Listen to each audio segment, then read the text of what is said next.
Welcome to Linda's TV show. If it is your first time of stopping by and you like this program, please do not hesitate to subscribe and you turn on your notification bell. That is very, very important, as it will enable you to know when I upload a new video. I present to you information about what is happening in the whole world, Nigerian to be precise. You are free to leave your comment constructively after watching each of my video. Please do it judiciously. I appreciate all of you. It's not easy for you to leave whatever you are doing to watch my program. May God Almighty bless you, because I do not have anything to give to you as we hop into today's video. Ohanaeze Ndigbo, and he is the President General Eastern Union Congress. Thank you so much for joining us. Thank you so much, Chief Edozie. All right, many thanks for joining us, Chief Edozie. Let's look at the recent incident which happened in Olu that made the headlines a couple of days ago. For you, what can we say caused the incident, and who are those responsible for that? Well, thank you so much for offering us this platform for the rest of Nigeria to know what is going on there. What happened was a very painful, very sorrowful state, very worrisome. I can look at it in the other way. There was a failure of leadership of those who are saddled with the responsibilities of providing the security of lives and property. That was a total failure on the part of their own side. I must have to be very, very honest. I don't know that on this 21st century, human being who is so wicked, manning humanity to man, for it to use such a brutal force against fellow human being. A lot of lives were lost, blood flows on the streets, in our markets, on the shops, littered everywhere. I don't know why. I was thinking that after the NSAS, some of all these atrocities must have been, government must have, because they promote and they promise that they will have an inward look and see how they can curtail some of the excesses of the security men. But it does appear that nothing was done on that directions. I'm afraid if it continues in this way, I don't know. I ask myself, why some people are so jittery, afraid of the vigilante ESN. Why? The vigilante ESN was formed as a result, it was born out of frustration by those we look at, those we expect, those saddled with the responsibilities of providing the security to the life and properties to the people of the Southeast. And that's such, when such things happens, people will be compelled to, adopt a self-help. And that is what you saw there. There's a lot of politics. Initially, when the issues of regional security system was hashed and mentioned, we were hoping that soon that there will be something very, very serious on the ground to protect the lives and properties for the people from the Southeast. But all ended in politics. So the clash was between members of the vigilante and not militants with the... No. There's no militancy on that. So what provoked that? What provoked that? That's where I'm coming. That's where I'm coming. There's no militants on that. There's no terrorists. There's no insurrections. What you see is the people adopting a kind of a self-help to protect themselves. When you look at, based on who you are hearing from, but we can tell you authoritatively that there's politics behind that. The ECN was born out of frustration. When you look at what is happening in Nigeria today, in Borno, we have vigilantes. In Zamfara, we have vigilantes. In Katsina, we have. In Kaduna, we have. In Niger, we have. As a result of what? Banditry. Herdsmen. Miatiara onslaughts against Nigerians.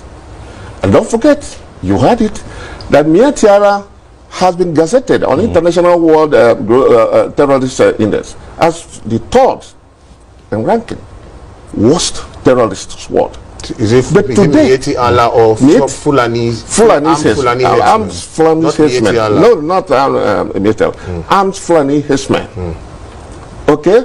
And you can testify what is happening in Nigeria today. Chief Edozie, when a people resort to self-help in the face of attacks by setting up vigilante groups to protect themselves, is it advisable that they seek approval from the relevant authorities? You know, did that happen in the case of Olu? Well, we are talking about that you have no option. When you have a tendency, a threat that you can be wiped out any time, and when you have made every other agitations and approach to those who are saddled with responsibilities of providing security to you, and have failed to do so, you will sit down and watch and fold your arms. And the political authorities are aware of this vigilante in the southeast? Well, that is why I said there's a politics coming up. They are trying to use politics to destroy all those things. But now, let me come back and tell you the reasons why this thing happens. Some time ago, in the past, the former governor from Abia State, Dr. Ojozakan, donated some, plots to them, to the Fulani herdsmen there, around that Lopanta and Umusuch, Aziz in Abia State. They were given such a portion, but you can't pass through that place again now. They continue to encroach in other parts of, lands there. And the issues of criminality is so reckless. Raping, complaints of raping, kidnapping, all these are this. And when there's a rumor, again, going on in Imo State, around that, although that the present governor have now given them that forest, people now doesn't want it to happen again because of what they have seen in the Abia State. That measure they can't tolerate that. And that is why the ACM just went and occupied the forest and decided to, move in, just to avoid a situation of Abia State. And that's what compelled them to be there. What I want us to establish, now, Chief, is that do you need security approval to set up vigilante? Let me run so that you'll be able to, take it off from there. Now, when this ACM land there, I'm proposed to, guide the community. And meanwhile, since they have been there is no complaint from the community. They are not extorting people. They are not harassing people. There's no raping. Issues of raping. They will complain of that such happen. And they were in a peaceful with the communities. Now, police decided to go in. Police decided to go in and confront them inside the bush. And that is where this trouble started. This didn't just start spontaneously, just like that. It was a build-up for a few weeks or days. And there, during that period, I expected the government, there's government there, should have been able to move in and that's the tension. One, by trying to, come out that this place was not given to anybody, that the forest still remain part and parcel of the government property, and in doing so, you'll be dousing tension from the people. When the rumors of that happens, they are not doing that. They fail to work with the security outfit, the police I'm talking about. Chief Edozie, the setting up of a security outfit should have backing of state legislatures. Look, say for example, looking at what has happened in the Southwest, the Amotekun. When that outfit was to be set up, the various state legislatures, you know, worked and put this security network in place. The question which my colleague has asked is, in as much as yes, there's a need for self-defense, has there been that framework, and who should be blamed for not having that framework? I think I have made myself very clear there that we expect, as we are here now, we expect that we are protected by the security.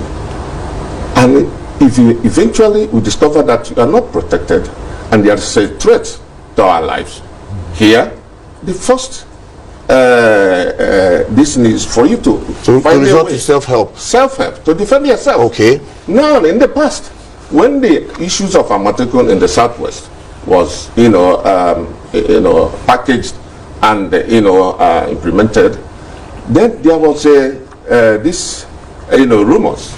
There is intentions. Let me say it that way. In the Southeast, that they are coming, all the governors of the Southeast agreed that there would be such, Did they now move forward to the legislative part of it? That is the question I have to ask you. They do not have that. I will not succeed so. If they have done that, the issues of ECN wouldn't have come. Because ECN was born out of frustration. Okay? If they have put such measures out, then we would have been able to hold on that and make sure that they are working. And they are working with the communities. Now, Hi, welcome to my channel. If this is your first time or first day of coming across my YouTube channel or seeing my face, you are highly welcome. Herzlich willkommen zu meinem Kanal. My name is Linda Chukwueze. It comes as Miguel. That red button that says subscribe, and you turn on the notification bell so that you'll be able to get information on the. Bis zum nächsten Video und einen schönen Tag. Tschüss. Tschüss. Bis man subscribe to Linda's TV show. What are you waiting for? Click on that red button that says subscribe. You turn on the notification bell so that you'll be getting more updates from me. Leave your comment down below and share this video with your friends, families, and colleagues until we meet again in my next video. Bye bye.